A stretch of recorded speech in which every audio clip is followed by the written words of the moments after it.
लड़का 20 साल की उम्र में जवान हो रहा है और बाप उसकी शादी 30 साल की 32 साल की उम्र में कर रहा है। और वजह क्या है? वजह भी कोई खास नहीं है, वजह भी कोई खास नहीं है। बिला वजह की पाबंदियां लगा करके, अच्छे रिश्तों को ठुकरा करके शादी में ताखीर की जा रही है। कान खोल करके सुन लो मेरे प्यारे साथियों, अपने समाज को अगर पाक करना है, ज़िनाकारी से दूर करना है, गंदगी से दूर करना है, अपने लड़के लड़कियों की सही टाइम पर शादी करो, सही टाइम पर शादी। उनको जरूरत है निकाह की। ये दौर सहाबा का दौर नहीं है, मैं बार बार कहता हूं, ये फितनों का दौर है। हर हाथ में मोबाइल है, हर मोबाइल पर 5G इंटरनेट चल रहा है। गंदगी का पूरा सैलाब आपकी नौजवान नस्ल के पास मौजूद है। आप किस दुनिया में जिंदगी गुजार रहे हैं? अपने लड़के और लड़कियों की शादी को आसान करो मेरे साथ। और शादी की बात आई है तो कान खोल करके एक बात और सुन लीजिए। आपके इसी इलाके के कुछ लोगों ने मुझे बताया, मौलाना जरा इस पर भी आप बोलिएगा, हमारे यहाँ शादियों में डीजे बजता है, मुसलमान की शादी में डीजे बज रहा है, नाच गाना हो रहा है। ये शर्म की बात है मेरे प्यारे साथियों, और ये उस पब्लिक और उस आवाम के लिए भी शर्म की बात है। और जिस निकाह में डीजे बज रहा है, उस निकाह में निकाह पढ़ाने वाले मौलवी के लिए भी शर्म की बात है। हमारे बनारस में भी एक दौर था जब शादियों में बैंड बाजा बजता था, लेकिन उलमा ने मिल करके आपस में तय किया कि जहां शादी में बैंड बाजा बजेगा हम निकाह नहीं पढ़ाएंगे, हम शामिल नहीं होंगे। सारे उलमा जब मुत्तहिद हो गए, कौम की इतनी हिम्मत नहीं थी सारे उलमा से पंगा ले सके। आखिर हालात बदले और आज बनारस में आप चले जाइए, ठीक है और बुराइयां आपको मिलेंगी, मगर शादी के पर कहीं भी आपको मुसलमान की शादी में कहीं बैंड बाजा और डीजे वगैरह नहीं मिलेगा। अजीबो गरीब बात है मेरे भाई, मुसलमान की शादी में बैंड बाजा बज रहा है, डीजे बज रहा है। मुसलमान की शादी में हल्दी की रस्म हो रही है, मुसलमान की शादी में तिलक की रस्म हो रही है, मुसलमान की शादी में मंगनी की रस्म पे दावतें हो रही हैं। अल्लाह के वास्ते मेरे प्यारे साथियों, उम्मत बहुत परेशान है, उम्मत बहुत परेशान है। उम्मत के कितने बच्चे भूख से मर रहे हैं, उम्मत की कितनी बेटियां गुर्बत की वजह से उनकी शादियां नहीं हो रही हैं, उम्मत के कितने टैलेंटेड बच्चे पैसा न होने की वजह से अपनी तालीम छोड़ रहे हैं। अगर आपके पास पैसा बहुत ज्यादा है, पैसा खर्च करने के बहुत रास्ते हैं, निकाह को आसान करो मेरे प्यारे साथियों। मैं हैदराबाद भी तकरीर करने गया था, वहां पर भी मैंने कहा, हैदराबाद में शादी होती है, एक एक शादी में 20-20 तरीके का खाना बनता है। मैंने वहां पर भी कहा, एक तरीके का खाना बनाओ मेरे भाई, 19 तरह का 20 तरीके का खाना न बनाओ, एक तरीके का खाना बनाओ, 100 लोगों को खिला दो, जरूरी नहीं 1000 लोगों को खिलाया जाए। शादी को आसान करो, सिंपल करो। अल्लाह के प्यारे नबी ने फरमाया, इन्ना ज़मन निकाही बरकतन ऐसरुहु मऊनतन, सबसे ज्यादा बरकत वाला निकाह वो है जिसमें सबसे कम खर्च किया जाए। आपने ये भी फरमाया, इज़ा खतब इलैकुम मिम्मन तरदौन दीनहु व खुल्क़हु, जब तुम्हारी लड़की के लिए ऐसा रिश्ता आ जाए, लड़का दीनदार है, लड़का बाखलाक है, फज़व्विजू, तो तुम अपनी लड़की की शादी उससे कर दो। हमारे यहाँ तो नहीं साहब, हम शेरशाबादी हैं तो शेरशाबादी में ही करेंगे, हम अंसारी है तो अंसारी में ही करेंगे, हम शेख है तो शेख में ही करेंगे। ये बिरादरीवाद कहां से आया मेरे भाई? जब हम ये अकीदा रखते हैं सब आदम की औलाद है, सब हव्वा की औलाद है, और एक ही फैमिली और एक ही परिवार से निकले हैं, तो फिर कौन ऊंचा कौन नीचा और कौन फला बिरादरी कौन? ये बिरादरीवाद की बुनियाद पर अपने आप को आपने ऊंचा समझ लिया। आज कितनी जगहों पर बिरादरी की वजह से रिश्ते नहीं हो रहे हैं और बिरादरी की वजह से जवान लड़कियों की जिंदगी बर्बाद हो रही है। मेरे पास लखनऊ की एक लड़की का मैसेज आया फेसबुक के ऊपर, उसने कहा मौलाना मेरे लिए दुआ कीजिए। मैंने कहा क्या मसला है? उसने कहा मैं कुरैशी बिरादरी से ताल्लुक रखती हूँ। कुरैशी बिरादरी आप जानते होंगे, जो गोश्त का काम करते हैं, जिनको हमारे यहाँ कसाई बोलते हैं, वो आमतौर से वो अपना सरनेम कुरैशी लिखते हैं, कुरैशी बिरादरी को। उसने कहा मौलाना मैं कुरैशी बिरादरी से ताल्लुक रखती हूँ, मैं अहले हदीस हो चुकी हूँ, मेरा भाई भी अहले हदीस हो चुका है, हम कुरान और हदीस को फॉलो करते हैं, हमारा बाप बिदती है, माँ बिदती है, खानदान बिदती है, कब्रों पर सजदा करने वाले लोग हैं। मैं चाहती हूँ मेरी शादी ऐसे घर में हो जहां कुरान और हदीस पर अमल होता हो, शिर्क न होता हो, बिदत न होती हो। लेकिन मेरे बाप का कहना है कि मैं कुरैशी ही बिरादरी में करूंगा, और मुझे पूरे लखनऊ के अंदर कोई कुरैशी बिरादरी का ऐसा इंसान नजर नहीं आता, कोई ऐसा रिश्ता नहीं मिलता जहां कुरान और हदीस वाले लोग हों। वो लड़की बेचारी अपना दर्द पेश कर रही थी और मेरे पास उसको सिवाय तसल्ली देने के मेरे पास कोई अल्फाज नहीं थे। ये हालात हमारी कौम के हैं। कितनी बिरादरियां हैं जिसमें हमारे अहले हदीस भाई और बहन कम हैं, और उनके लिए अब रिश्ते की बात आती है तो खानदान और बिरादरी का दबाव होता है कि आपको बिरादरी के अंदर ही करना है। ये बिरादरीवाद कहां से आया मेरे प्यारे साथियों? हमें और आपको इसकी जड़ों को भी तोड़ने की जरूरत है। जब हम यह अकीदा रखते हैं, या अय्युहन्नास इन्ना खलकनाकुम मिन ज़करिन व उन्सा व जअलनाकुम शुऊबन व क़बाइल लितारफू, ऐ लोगो तुम एक माता पिता की औलाद हो, एक माँ बाप की औलाद हो, आदम और हव्वा की औलाद हो। वजालनाकुम शुऊबन व क़बाइल, तुम्हारी बिरादरियां अलग अलग हैं, तुम्हारे कबीले अलग अलग हैं। ये इसलिए नहीं है ताकि तुम एक दूसरे के ऊपर फख्र करो। लितारफू, ये तो जान पहचान के लिए ये सरनेम बनाए गए, ये बिरादरियां बनाई गई, ये बस जान पहचान के लिए बनाई गई। इनकी बुनियाद पर कोई किसी के ऊपर फख्र नहीं कर सकता है। शादी ब्याह में आज बिरादरीवाद ने भी मेरे प्यारे साथियों बहुत नुकसान किया है सुन्नत का। निकाह को आसान करो और अपने निकाह से डीजे की रस्म को निकाल के बाहर फेंको। अपने गांव में बैठ के तय कर लो, जो गांव के मुखिया हैं, जो गांव के सरदार हैं, जो गांव के जिम्मेदार लोग आपस में बैठ के तय कर लें, जिसकी शादी में डीजे बजेगा हम सब नहीं जाएंगे उसकी शादी में। उलमा तय कर लें हम निकाह पढ़ाने नहीं जाएंगे इंशाअल्लाह। देखो 1 साल ऐसा करके देखो, इंशाअल्लाह ये बुराई आपके इलाके से खत्म हो जाएगी। अपने बच्चों की सही टाइम पे शादी करो मेरे साथियों। अल्लाह के नबी नौजवानों को खिताब करके फरमाते हैं, या माशर शबाब मन इस्तता मिनकुमुल बात फल्यतज़व्वज, ऐ नौजवानों जब तुम शादी के काबिल हो जाओ तो तुम निकाह कर लो। फ़इन्नहु अग़ज़्ज़ु लिलबसर, निकाह करने से तुम्हारी आंखें झुक जाएंगी, व अहसनु लिलफर्ज, और तुम्हारी शर्मगाह की हिफाजत हो जाएगी। इंसान अपनी आंखों को अगर बचाना चाहता है बदनजरी से, और अपनी शर्मगाह को बचाना चाहता है ज़िना से, अल्लाह के नबी तरीका क्या बता रहे हैं? रोजा रख करके ज़िना से नहीं बच जाएगा। नबी ने फरमाया तकरीरें सुन करके ज़िना से नहीं बच जाएगा। नबी ने क्या फरमाया? निकाह कर लो, अगर निकाह की ताकत है निकाह कर लो। निकाह करने से वो इंसान ज़िनाकारी से बच जाएगा मेरे प्यारे साथियों। तो इस्लाम वो दीन है मेरे प्यारे साथियों जो हमें निकाह करने पर उभारता है। क्यों? क्योंकि औरत की हमें जरूरत है। औरत की मोहब्बत अल्लाह ताला ने नेचुरल हमारे दिल में डाली है। वल बनीन, औलाद की मोहब्बत, बेटे की मोहब्बत भी तुम्हारे दिलों में डाली गई है। जिसके घर में औलाद नहीं है उससे जाकर के पूछो, वो लाख ऊपर से कह दे कि मुझे कोई कमी नहीं है, मगर दूसरे के घर में वो बच्चों को खेलता हुआ देखता है, उसका भी दिल में चलता है कि मेरे घर में भी औलाद होती। औलाद की मोहब्बत और औलाद में बेटे की मोहब्बत अल्लाह ताला ने दिल में डाली है। किसी को सिर्फ बेटियां ही बेटियां हैं, उससे पूछो भाई तुमको बेटा चाहिए कि नहीं चाहिए? अगर भाई आज का जमाना तो ऐसा है कि ऑपरेशन हो जाता है, एक ऑपरेशन हुआ, 2 ऑपरेशन हुआ, उसके बाद तो डॉक्टर लोग बोलते भाई अब तो ऑपरेशन नहीं हो सकता, 2-3 ऑपरेशन के बाद तो मामला खत्म हो जाता है। अब जिसको सिर्फ बेटियां हैं उससे पूछो भाई तुम्हें बेटा चाहिए, तो वो ऊपर से तो कहेगा नहीं यार लड़कियां आज के दौर में काफी हैं, ये है वो है, मगर दिल में कहीं ना कहीं बेटे की कमी का एहसास होता है। मैं ये नहीं कह रहा हूं कि बेटियां नऊजुबिल्लाह बेटियों का दर्जा बेटों से कम है, मैं एक नेचुरल बात बता रहा हूं कि बेटे की मोहब्बत अल्लाह कुरान में कह रहा है कि बेटे की मोहब्बत तुम्हारे दिल में डाली। बेटे की जरूरत पड़ती है इंसान। वल क़नातीरिल मुक़ंतरति मिनज़्ज़ाबी वल फ़िद्दती, और सोने चांदी के खजानों की मोहब्बत, मालो दौलत की मोहब्बत भी तुम्हारे दिल में डाली गई है। जितनी भी दौलत तुमको मिल जाए लेकिन तुम्हारा पेट भरने वाला नहीं है। कल तक जो 10,000 रुपया महीना कमा रहा था, बड़ी मुश्किल से घर चला रहा था, दुआ कर रहा था अल्लाह मेरी आमदनी बढ़ा दे, अल्लाह ने 10,000 से 50,000 कर दिया।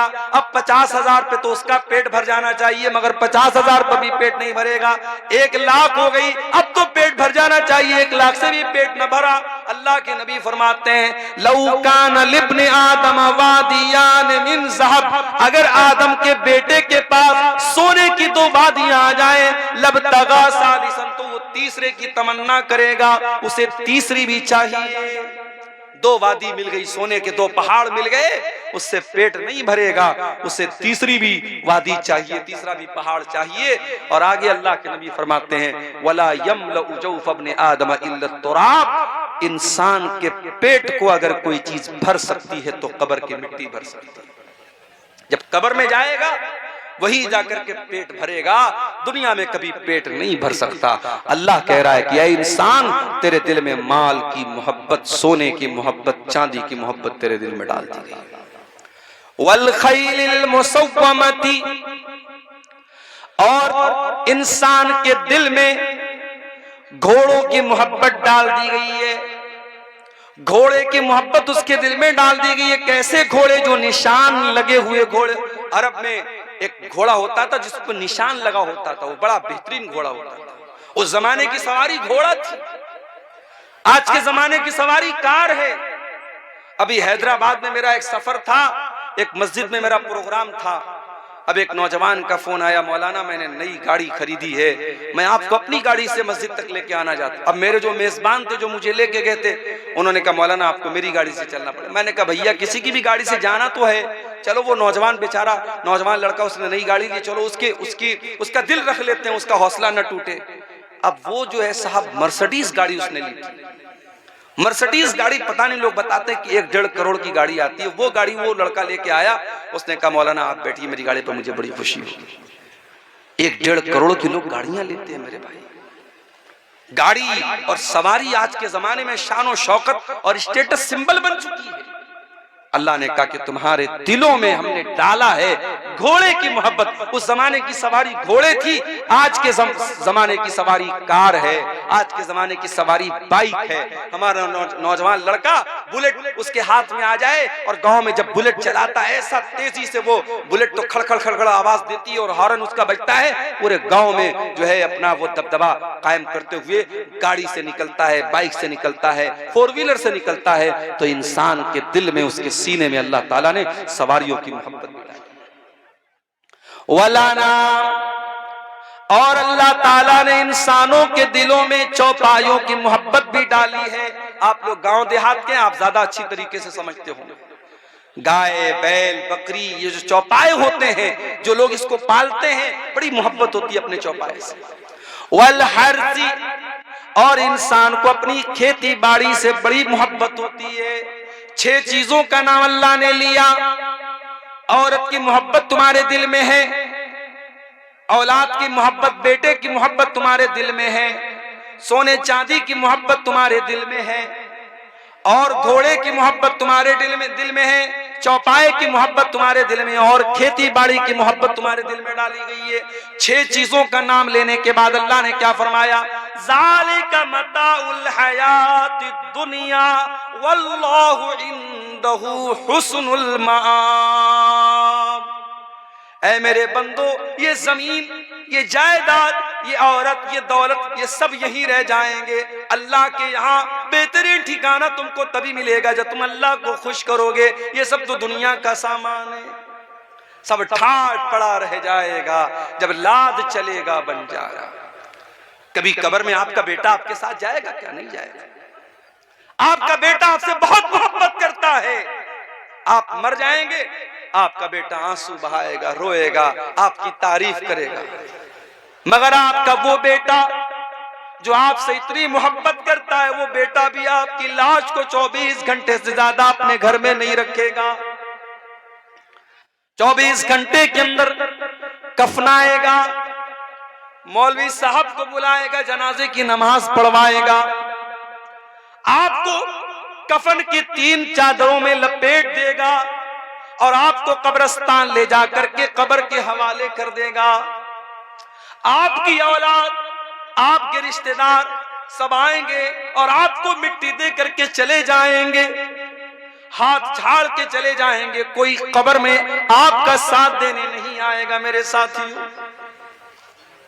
वो माल, जिस माल के चक्कर में आपने हलाल और हराम को भुला दिया, सूद का पैसा आपके घर में आया, जुआ का पैसा आपके घर में आया, हराम का पैसा आपके घर में आया, आपकी जैसे ही सांस की डोर थम गई, आपके दिल की धड़कन बंद हो गई, वो सारा पैसा दूसरों का हो गया। भाई इंसान मरा, पैसा किसका हो गया? वारिस का हो गया, बेटे का हो गया, बीवी का हो गया, माँ का हो गया, बाप का हो गया। इंसान कुछ लेके नहीं जा रहा है, कब्र में अकेला जा रहा है। कब्र में न माल आपके काम आया, न बच्चे आपके काम आए, न बीवी आपके काम आई, कोई काम ना आया। फिर मेरे प्यारे साथियों, जब उस कब्र में मुनकर नकीर आएंगे और आपसे 3 सवाल करेंगे, मन रब्बू का, मन नबियों का, मा दीनों का, तेरे रब कौन है, तेरे नबी कौन है, तेरा दीन क्या है। इन 3 सवालों का जवाब, आपका ईमान अगर सही होगा, आपका अमल सही होगा, तभी इन 3 सवालों का जवाब आपकी जबान से निकलेगा, वरना जवाब भी नहीं निकलेगा। इन 3 सवालों का जवाब नहीं निकल पाएगा इंसान के जबान से अगर उसका अकीदा सही नहीं है, उसका ईमान सही नहीं है। इन 3 सवालों का जवाब वो नहीं दे पाएगा। उसके बाद अल्लाह के नबी फरमाते, कब्र दबोचेगी, कब्र तंग हो जाएगी। हाय हाय, अब्दुल गफ्फार साहब आप बहुत तकरीरें किया करते थे, बहुत आपने कुरान की आयतें पढ़ पढ़ के सुनाई है, आपकी कब्र में आपका क्या अंजाम होगा। अरे मेरी क्या हैसियत है, यहां नबी के सहाबी का मैं आपको वाकया सुना रहा हूं, नाम नोट कर लो। मेरे नौजवानों, अगर फेसबुक पर कभी फालतू चीजें देखने से टाइम मिल जाए तो कभी यूट्यूब पर जा करके इस सहाबी के बारे में भी सर्च कर लेना। ये सहाबी कौन थे? साद बिन मुआज रजी अल्लाह ताला। इतने बड़े सहाबी थे, इतने अजीम सहाबी थे। जब उनका इंतकाल हुआ, उनके जनाजे को जब उठाया जाने लगा, उनका बदन बहुत हैवी था, उनकी बॉडी बहुत हैवी थी। जब जनाजे को उठाया जाने लगा, जनाजा बड़ा हल्का था। साहबा ने कहा, अल्लाह के नबी, इनका जनाजा तो भारी होना चाहिए, इनका जनाजा इतना हल्का क्यों है? आपने फरमाया, इन्न लहू हमलतन गैरुकुम, ऐ मेरे सहाबा, साद इब्ने मुआज के जनाजे को तुमने अकेले नहीं उठाया है, फरिश्तों ने भी उठाया है। इनके जनाजे में 70,000 फरिश्ते आए थे। 70,000। मैं सही हदीस सुना रहा हूं आपको, अल्हम्दुलिल्लाह। ऐसा नहीं कि मैं सीमांचल में बैठा हूं तो कुछ भी बयान करके चला, सही हदीस आपके सामने पढ़ के सुना। साद इब्ने मुआज के जनाजे में 70,000 फरिश्ते आए थे। इनका इंतकाल हुआ तो अल्लाह के नबी ने फरमाया, हाज़ल्लज़ी तहर्रक लहुल अर्श, इनके इंतकाल पर अल्लाह ताला का अर्श हिल गया। फुतिहत लहू अब्वाबुस समा, इनके मरने पर आसमान के सारे दरवाजे खोल दिए गए। आसमान वाले खुश हो गए, बहुत नेक इंसान की रूह आ रही है, बहुत नेक इंसान मरने के बाद आ रहा है। और 70,000 लोग इनके जनाजे में शामिल, 70,000 फरिश्ते इनके जनाजे में शामिल हुए थे। इतने बड़े सहाबी हैं हजरत साद बिन मुआज रजी अल्लाह ताला। अब जरा गौर से सुनना जो बात मैं बताने जा रहा हूं। साद इब्ने मुआज का इंतकाल हो गया, जनाजे को कब्र में उतारा जा रहा है। अल्लाह के प्यारे नबी वहीं कब्र पर खड़े। अचानक जब इनको कब्र में उतारा गया, अल्लाह के नबी का चेहरा बदल गया। आपके चेहरे पर खौफ के असरात आ गए, डर और भय आपके चेहरे पर नजर आने लगा। आपने 3 मर्तबा का सुभान अल्लाह, सुभान अल्लाह, सुभान अल्लाह। फिर 3 मर्तबा आपने कहा अल्लाहु अकबर, अल्लाहु अकबर, अल्लाहु अकबर। आपको सुन करके सहाबा ने भी बुलंद आवाज से अल्लाहु अकबर कहा, बुलंद आवाज से सुभान अल्लाह कहा। पूरा कब्रिस्तान गूंज उठा नबी और सहाबा की तकबीर के कलमात से। सहाबा ने पूछा, अल्लाह के नबी क्या बात है? अचानक आपका चेहरा बदल गया और आप तस्बीह के कलमात और तकबीर के कलमात पुकारने लगे, क्या बात है? आपने फरमाया, तज़ायक़ अला साहिबुकुम हाज़ल क़ब्र, ऐ मेरे सहाबा, तुम्हारे इस साथी की कब्र इनके ऊपर तंग हो गई, कब्र ने इनको दबोच लिया, कब्र ने इनको पकड़ लिया, और मैंने अल्लाह से दुआ की तब कब्र ने इनको छोड़ा। इन्ना लिल कब्रि ज़क़्ततन, ऐ मेरे सहाबा, कब्र सबको दबोचती है, कब्र सबको पकड़ती है। लौ नजा मिन्हु अहदुन लनजा साद इब्न मुआज़, अगर कब्र के दबोचने से कोई बचता तो साद इब्न मुआज़ बच जाते, मगर वो भी नहीं बचे। इसका मतलब कब्र सबको दबोचेगी, कब्र सबको पकड़ेगी। कब्र का अजाब सबको नहीं होगा, मगर कब्र दबोचने का जो काम करेगी वो सबके साथ। मुझे भी दबोचेगी, आपको भी दबोचेगी।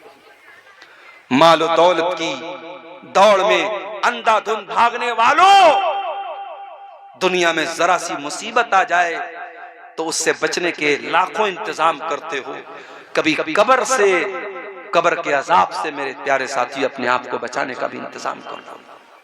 आज हालात ये हो चुके हैं, मालो दौलत की मोहब्बत इस कदर हमारे दिल में पैदा हो चुकी है कि हम हलाल और हराम भूल चुके हैं, और हमें नबी की वो हदीस याद आती है।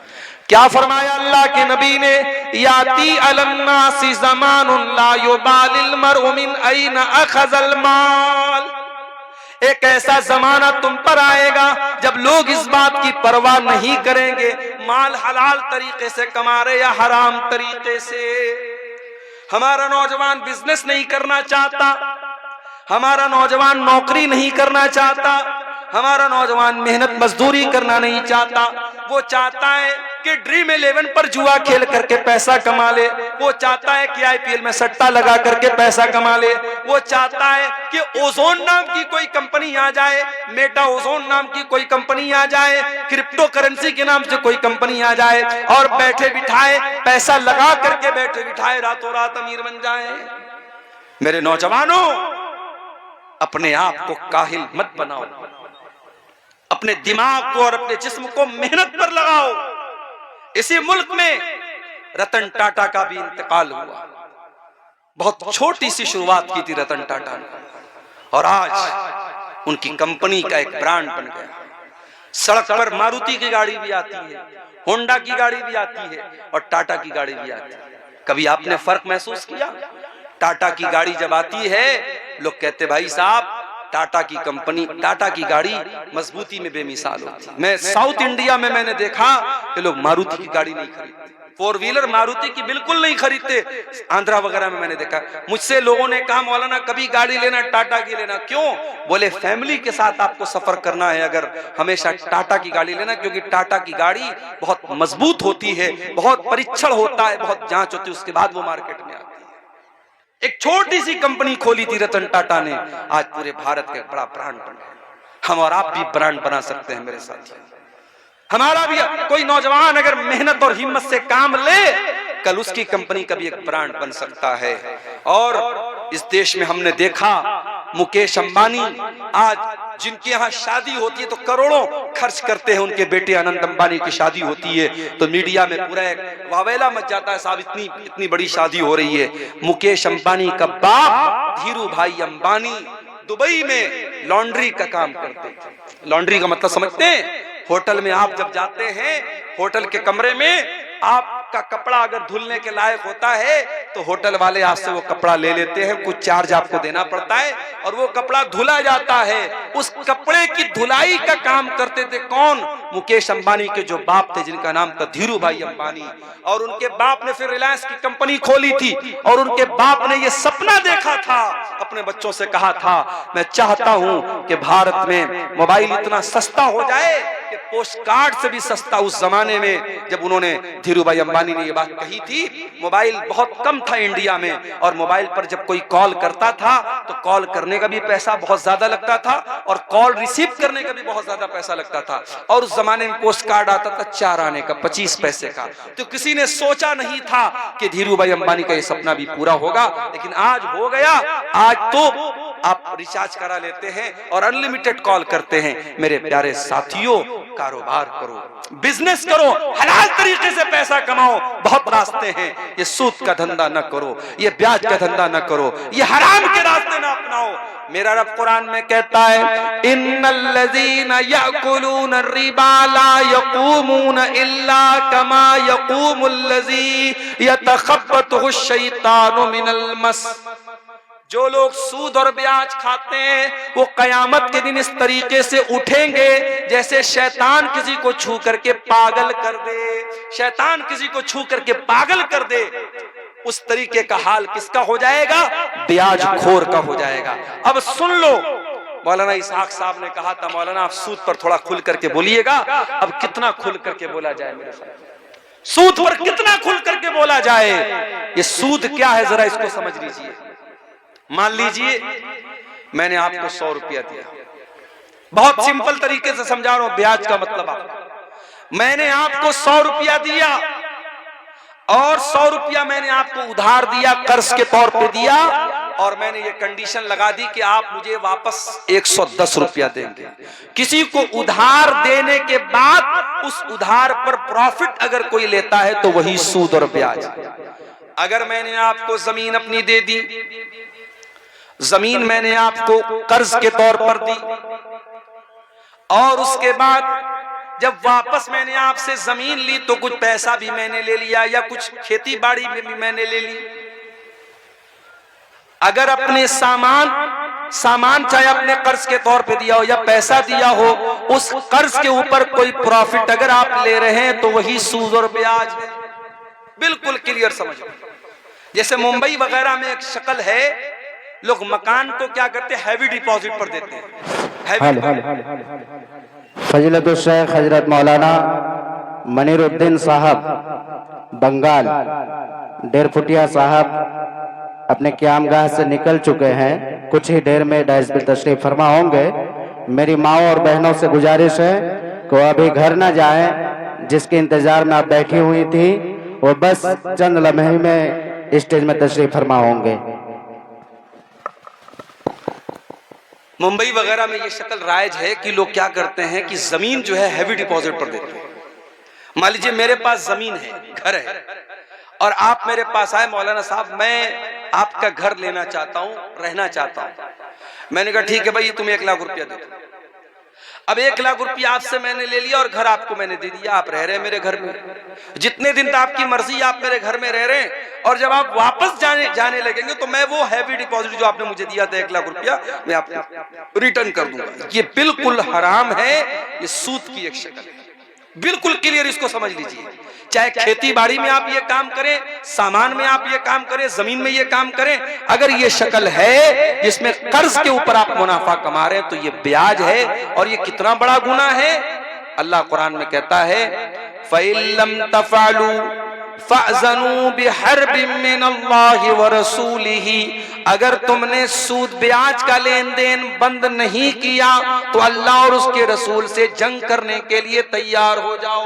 सूद और ब्याज का लेन देन अगर कोई बंद नहीं करता है तो समझ लो अल्लाह और उसके रसूल से जंग करता है। और हाकिम की सही रिवायत में अल्लाह के नबी ने फरमाया, इन्ना लिर्रिबा सबउन व सित्तून बाबन।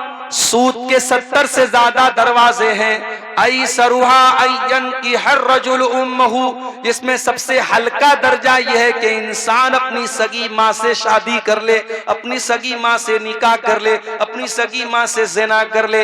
अपनी सगी माँ से ज़िना करना ये सबसे हल्का दर्जा है सूद और ब्याज का। मेरे प्यारे साथियों, आज धड़ल्ले से मुसलमान सूद खा रहा है। इस सूद की लानत से मेरे प्यारे साथियों अपने घर को बचा लो। और याद रखो अल्लाह कुरान में क्या कहता है, यमहकुल्लाहु रिबा व युर्बिस सदकात। अल्लाह सूद को मिटाता है, अल्लाह सदका खैरात में इजाफा करता है। आपने सूद के जरिए ऐसा लगता है कि आप पैसा कमा रहे हैं, माफ कीजिए आप पैसा कमा नहीं रहे बल्कि आप पैसा डुबा रहे हैं। आप अपने पैसे की बरकत को मिटा रहे हैं, आप अपने घर का सुकून मिटा रहे हैं, आप अपनी दुआओं का असर मिटा रहे हैं। जिस घर में हराम कमाई आएगी उस घर की दुआ भी कबूल नहीं होगी। हजरत साद नबी वक्कास रज़ी अल्लाह तआला अन्हु मुस्तजाबुद दावात थे। जब भी दुआ करते थे उनकी दुआ कबूल होती थी। किसी ने पूछा, ऐ साद इब्न नबी वक्कास, क्या राज है आपके इस दुआ के कबूल होने का? उन्होंने कहा, मा रफातु लुक़मतन, मैंने जब भी खाने के लिए कोई लुक़मा उठाया है मुझे मालूम होता है वो लुक़मा कहां से आया है, हलाल तरीके से आया है या हराम तरीके से आया है। मुझे अपनी कमाई का हिसाब मालूम होता है, मुझे अपने लुक़मे का हिसाब मालूम होता है। ये वजह थी हजरत साद की दुआओं के कबूल होने की। मेरे प्यारे साथियों, आज हमारी दुआएं क्यों हमारे मुंह पर मारी जा रही हैं? क्यों आज हमारी मस्जिदें, हमारे मदरसे, हमारे जानो माल पर आज आफतें ही आफतें हैं और हम इतनी दुआएं कर रहे और हमारी दुआएं कबूल नहीं हो रही हैं? कहीं ऐसा तो नहीं कि हमारी कमाइयों के हराम होने की वजह से ऐसा हो रहा है? वो हदीस भी अपने सामने रखिए, सही मुस्लिम की वो हदीस जिसमें अल्लाह के नबी ने फरमाया, अल्लाह ताला पाक है और पाक ही चीज को कबूल करता है। अल्लाह ने अपने रसूलों को भी इसी बात का हुक्म दिया, या अय्युहर रसूल कुलू मिनत तय्यिबाति वअमलू सालिहा, ऐ मेरे रसूलों पाक और हलाल चीजें खाया करो। और अल्लाह ने ईमान वालों को भी यही हुक्म दिया, या अय्युहल्लज़ीना आमनू कुलू मिन तय्यिबाति मा रज़क़नाकुम कुलू मिन तय्यिबात कुलू मिम्मा फिल अर्ज़ि हलालन तय्यिबा, ऐ ईमान वालों जो जमीन में हलाल चीजें हैं वो तुम खाओ।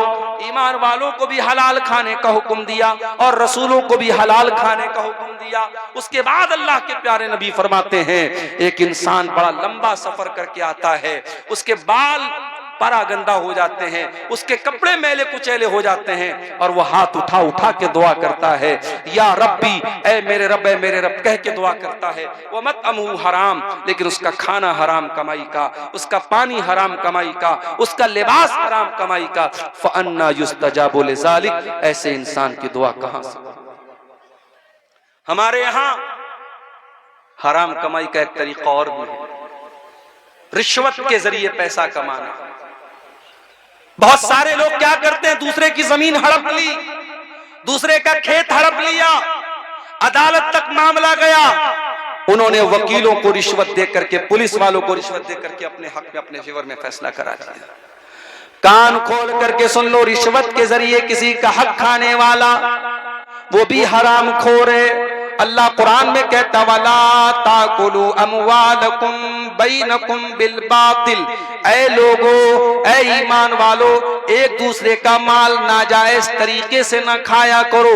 व तुदलू बिहा इलल हुक्काम, और अपने मामले को हाकिम के पास न लेके जाया करो। लिताकुलू फरीक़म मिन अमवालिन नास बिल इस्मि व अंतुम तालमून, जानबूझ करके दूसरों का माल नाजायज तरीके से खाने के लिए हाकिम के पास, अदालत के पास, जज के पास, वकील के पास अपने मामले को न लेके जाया करो। अल्लाह के नबी के पास में लोग मसला लेकर के आते थे, आपने फरमाया, इन्नमा अना बशर, मैं इंसान हूं। हो सकता है दो लोग मेरे पास अपना मामला लेकर के आए और एक आदमी बहुत चिकनी चुपड़ी बात करने वाला हो, उसकी बात में बड़ी मिठास हो और मैं उसके हक में, उसके फेवर में फैसला कर दूं। दो लोग मेरे पास कोई चीज लेकर के आए हैं, दो लोग मेरे पास कोई चीज लेकर के आए हैं और एक इंसान की बात में बड़ी चिकनी चुपड़ी बात है, बड़ा लहन है और बहुत अच्छे तरीके से वो बात करता है। हो सकता है मैं उसके हक में फैसला कर दूं। अगर मैं ऐसा करता हूं, क्या ऐलान करना है कोई बच्ची का? ये स्टेज पर कोई बच्ची देखिए सामने है, रो रही है और पीले रंग का फ्रॉक पहने हुए, जिन भाई की बच्ची हो उसकी जो भी माँ है या बाप इस जलसे में आए हो ले जाएं। बच्ची बहुत परेशान है, 2 घंटे से रो रही है। स्टेज पर मौजूद है, माँ और बाप जो भी होंगे यहाँ आके ले जाएं उसको। तो अल्लाह के नबी क्या फरमा रहे मेरे प्यारे साथी, कि चिकनी चुपड़ी बात करने वाले की बात सुन करके अगर मैंने उसके फेवर में फैसला कर दिया और वो उसकी जमीन नहीं थी, उसका माल नहीं था, गलत फैसला मैंने अगर कर दिया, मैं इंसान हूं, मुझसे गलती हो सकती है। अगर मैंने ऐसा फैसला कर दिया है तो वो ये न समझे कि मैं उसको जमीन दे रहा हूं। इन्नमा अक़तउ लहू क़ितातम मिनन नार, मैं उसको जमीन का टुकड़ा नहीं दे रहा हूं, मैं उसको जहन्नम की आग का टुकड़ा दे रहा हूं। ओ लोगो, दूसरे की जमीन, दूसरे का खेत, दूसरे का माल नाजायज तरीके से अगर हड़प रहे हो, दुनिया में उस हक को दे दो, दुनिया में उसका हक दे दो, वरना जहन्नम का टुकड़ा लेना पड़ेगा क़यामत के दिन। अल्लाह के नबी कह रहे हैं, मैं उसको जहन्नम का टुकड़ा देगा। इतना खतरनाक मामला है मेरे प्यारे साथियों।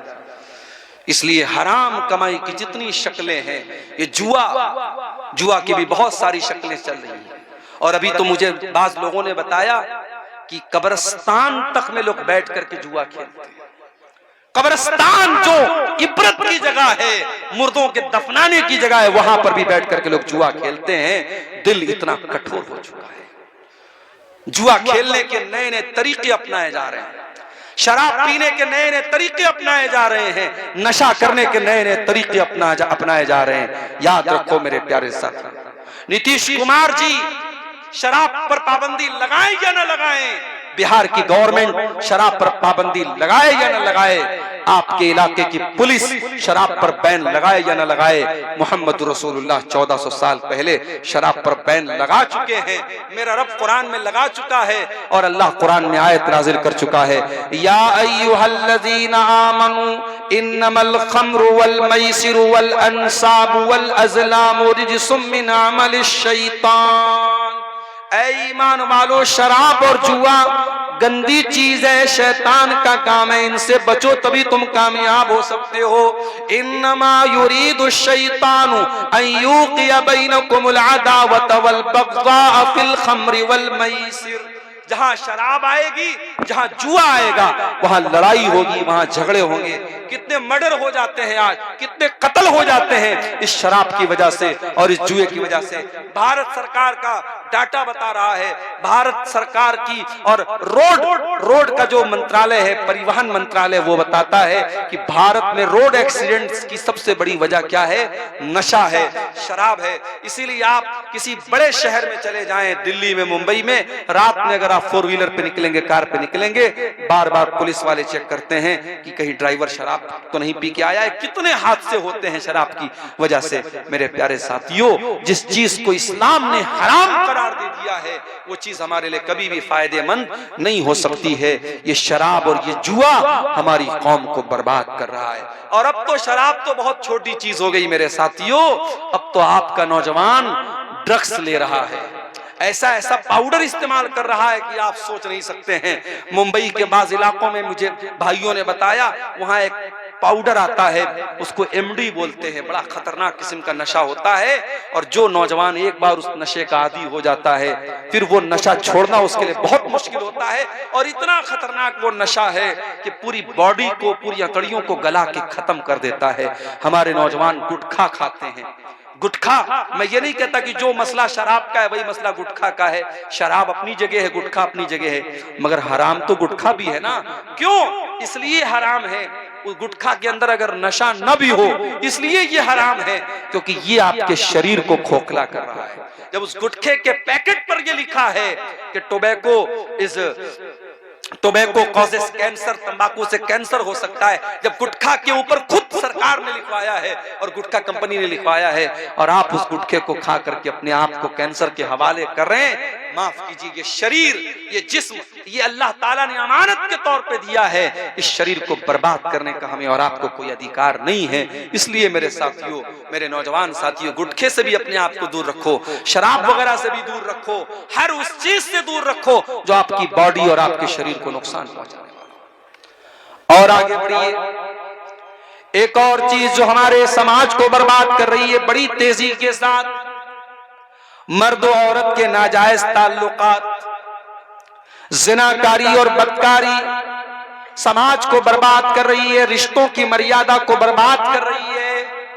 हालात ये हो चुके हैं कि महरम रिश्ते, जिन रिश्तों से पर्दा नहीं करना है औरत को, यानी ससुर का रिश्ता, यानी भाई का रिश्ता, यानी बाप और बेटी का रिश्ता, भी आज बहुत सारे ऐसे हादसे हो रहे हैं कि इन रिश्तों में भी आज रिश्ते तार तार हो रहे हैं।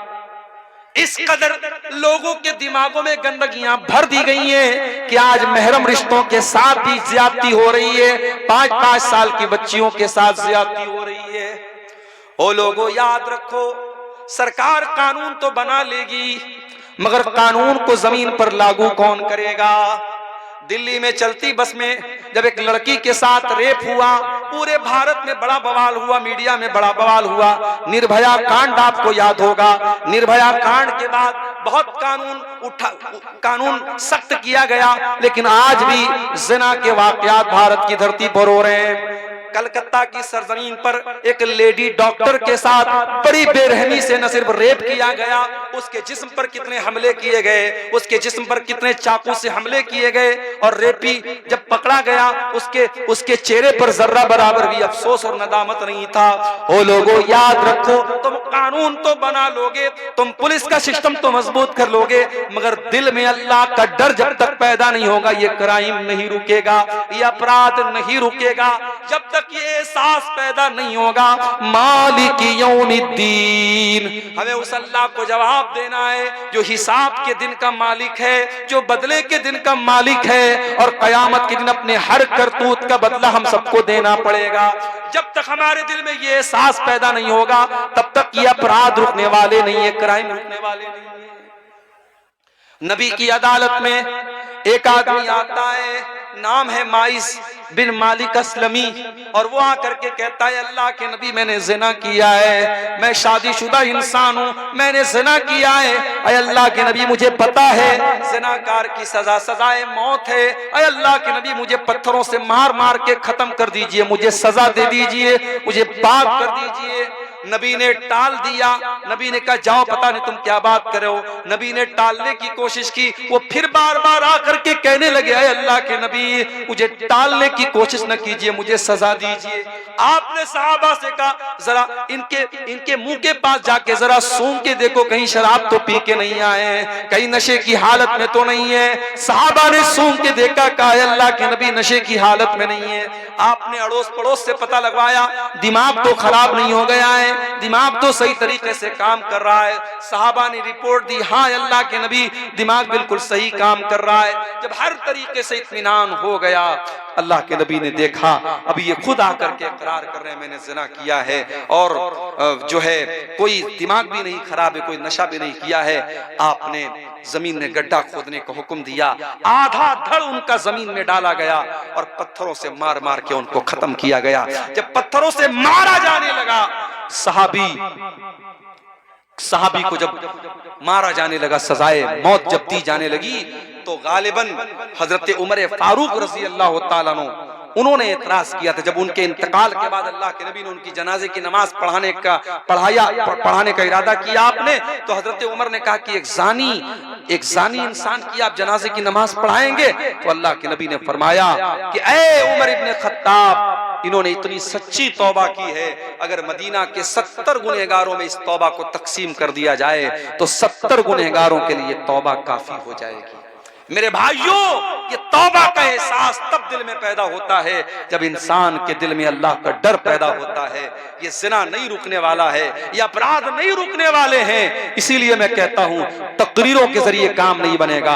अपने बच्चों को बचपन से अल्लाह का खौफ उनके दिल में पैदा करो, अपने बच्चों को ऐसी तरबियत दो, आपकी बेटी जब घर से निकले तो सिर्फ ये सोच करके पर्दा ना करे कि मेरे माँ ने कहा है, मेरे बाप ने कहा है, वो ये सोच करके पर्दा करे कि मेरे रब ने कहा है, मेरे कुरान ने कहा है, मेरे नबी ने कहा है। और जब ये सोच करके वो पर्दा करके निकलेगी, तो मुस्कान नाम की वो लड़की कर्नाटक की सरजमीन पर, जिसके नकाब पहन करके निकलने पर उसके सामने बदतमीजी की गई और उसने अल्लाह अकबर की आवाज बुलंद की थी, वो हमारी बेटी और बहनें, मेरे प्यारे साथियों, तब पैदा होंगी जब आप उनकी सही तरबियत करेंगे, अल्लाह का खौफ उनके दिल में पैदा करेंगे। एक औरत आती अल्लाह के नबी के पास, उस औरत ने भी आकर के कहा, अल्लाह के नबी, इन्नी असब्तु ज़िना, मैंने ज़िना किया है, मुझे पाक कर दीजिए। बाज़ उलमा ने लिखा है कि उस औरत के साथ ज़िना किया था माइस बिन मालिक असलमी ने। ये गामिदिया औरत थी, ये भी आकर के कहती है, अल्लाह के नबी, मैंने ज़िना किया है। अल्लाह के नबी ने फरमाया कि कि जाओ अल्लाह तुमको माफ करे। उसने कहा मुझे टालने की कोशिश न कीजिए, मैं प्रेग्नेंट हूँ, मेरे पेट में बच्चा है, आपको मुझे सजा देनी पड़ेगी। आपने कहा गलती तेरी है, तेरे बच्चे की कोई गलती नहीं है, जा जब बच्चा जन्म ले ले, जब बच्चा पैदा हो जाए तब तो मेरे पास आना। 9 महीने गुजर गए, बच्चा जन्म लेता है, बच्चे को गोद में लेकर के आती है, अरे अल्लाह के नबी अब तो मुझे पाक कर दीजिए। आपने कहा जा अभी बच्चा तेरा दूध पिएगा, अभी बच्चा बहुत छोटा है, जब बच्चा रोटी खाने लगे दूध छोड़ दे तब तू मेरे पास आना। अल्लाह के नबी 2 साल की और मोहलत दे देते हैं उस औरत को। 2 साल के बाद वो आती है, जब बच्चे के हाथ में रोटी का टुकड़ा ले लेता है बच्चा, बच्चे के हाथ में रोटी का टुकड़ा है और बच्चे को गोद में लेके आती है, अरे अल्लाह के नबी मेरा बच्चा दूध छोड़ चुका है, रोटी खाने लगा है, अब तो मुझे पाक कर दीजिए। उस औरत के लिए भी अल्लाह के प्यारे नबी जमीन में गड्ढा खुदवाते हैं और उस औरत को भी पत्थरों से मार मार के खत्म किया जाता है। और जब उस औरत को पत्थर मारे जाने लगे, उस औरत के खून के कुछ छींटे हजरत खालिद बिन वलीद के कपड़े पर पड़ गए और खालिद बिन वलीद की जबान से कुछ नाजेबा कलिमात निकल गए कि ऐसी नापाक औरत का खून मेरे कपड़े पर पड़ गया, कुछ इस तरीके के जुमले उनके मुंह से निकल गए।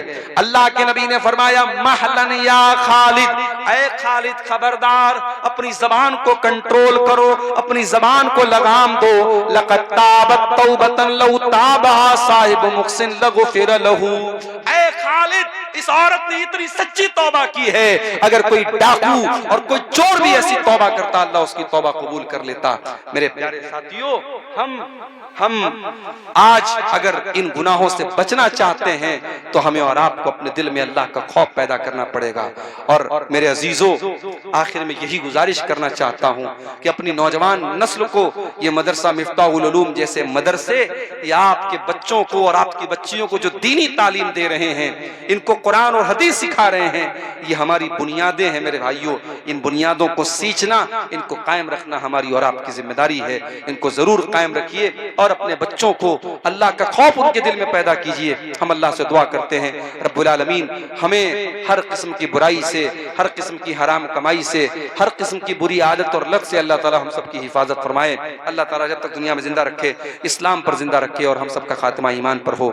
आमीन व आखिर दावाना अल्हम्दुलिल्लाहि रब्बिल आलमीन। वस्सलामु अलैकुम व रहमतुल्लाहि व बरकातुहू। वालेकुम अस्सलाम व रहमतुल्लाहि व बरकातुहू। जज़ाकल्लाहु खैरन जज़ा। आज के इस अज़ीमुश्शान जलसा व